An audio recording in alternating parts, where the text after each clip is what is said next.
సంవత్సరాల తరబడి ఎన్ని మందులు వాడినా మీ మోకాల నొప్పులు తగ్గట్లేదా? ప్రాణ పెయిన్ క్లినిక్ లో అత్యాధునిక చికిత్స.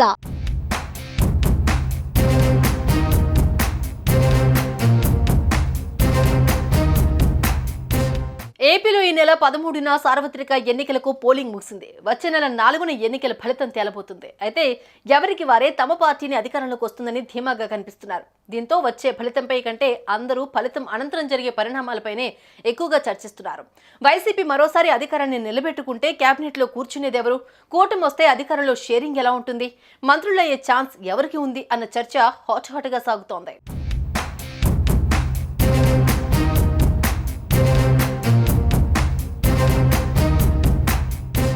ఏపీలో ఎన్నడూ లేని విధంగా ఏకంగా దాదాపు 81.7% పోలింగ్ నమోదైంది.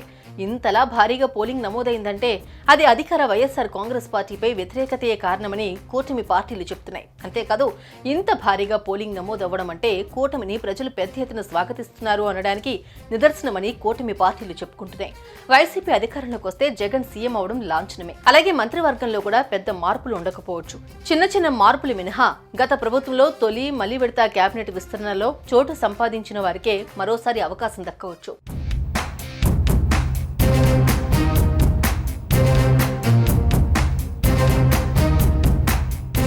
ఇక కూటమి అధికారంలోకి వస్తే ఏదైనా వింత జరిగితే తప్ప చంద్రబాబు సీఎం కావడం ఖాయం. అయితే ఈసారి చంద్రబాబు కేబినెట్ లో ఎవరెవరికి చోటు దక్కబోతుంది అనేది ఆసక్తికరంగా మారింది. సోషల్ మీడియాలో అయితే అతి ఉత్సాహపరులంతా మొత్తం 25 మంది మంత్రులను ప్రకటించేసి శాఖలను కూడా కేటాయించేశారు.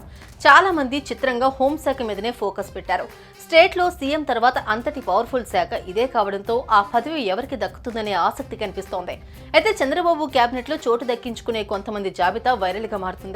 బాబు గత కేబినెట్ లో ఐటీ, పంచాయతీరాజ్ శాఖ మంత్రిగా పనిచేసినటువంటి నారా లోకేష్ మంగళగిరిలో గెలిస్తే కీలక మంత్రి పదవి దక్కే ఛాన్స్ ఉందని తెలుస్తోంది.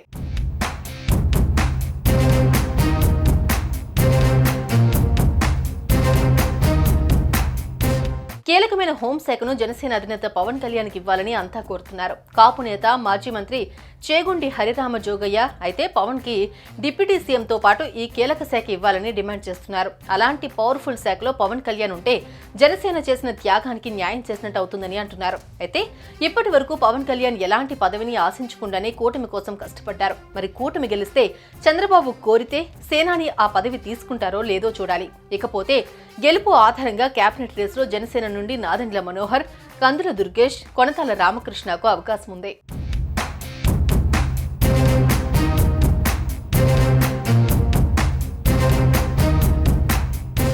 టీడీపీకి మొదటి నుంచి దన్నుగా ఉన్న నేత ఎమ్మెల్సీ యనమల రామకృష్ణుడు సైతం బాబు కేబినెట్ లో ఖచ్చితంగా ఉండబోతున్నట్టు చెబుతున్నారు. టీడీపీలో సీనియర్ మోస్ట్ నాయకుడిగా చంద్రబాబు నాయుడుకు అత్యంత సన్నిహితుడిగా యనమల ఉన్నారు. అంతేకాదు ఆర్థిక శాఖ మంత్రిగా పలుమార్లు పనిచేశారు. ప్రస్తుతం కూటమిచ్చిన హామీలు అమలు కావాలంటే అందుకు ఆర్థిక శాఖపై పట్టున్న నాయకుడికే మంత్రి పదవి కట్టబెట్టాలి. ఈ క్రమంలో ఆర్థిక శాఖను యనమల రామకృష్ణుడికే కట్టబెట్టే ఛాన్స్ ఉంది. యనమల రామకృష్ణుడిని మించిన ఆర్థిక శాఖ మంత్రి ఎవరూ లేకపోవడంతో ఆర్థిక శాఖ బాధ్యతలు యనమలకి అప్పగిస్తారని టాక్ వినిపిస్తోంది.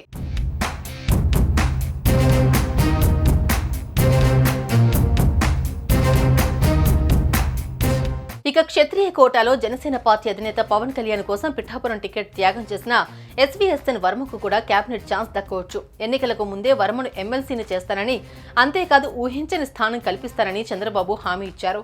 జనసేన పార్టీని గెలిపించేందుకు విశేష కృషి చేసిన వర్మకు కూడా ఎమ్మెల్సీ ఇచ్చి మరీ మంత్రిగా చేయడానికి టీడీపీ అధినాయకత్వం సిద్ధంగా ఉందని ప్రచారం జరుగుతోంది. ఇకపోతే ఉత్తరాంధ్రలో బలమైన నేతగా ఉన్న టీడీపీ రాష్ట్ర అధ్యక్షుడు అచ్చెన్నాయుడుకు కేబినెట్ లో చోటు దక్కబోతున్నట్లు తెలుస్తోంది. అలాగే ఉత్తరాంధ్రలో మరో సీనియర్ నాయకుడు అయ్యన్న పాత్రుడుకు కూడా కూటమి గెలిస్తే కేబినెట్ రేసులో నిలుస్తారు. ఇలా మరికొందరు నాయకులకు గెలిచినా ఓడినా మంత్రులుగా అయ్యే ఛాన్స్ ఉంది.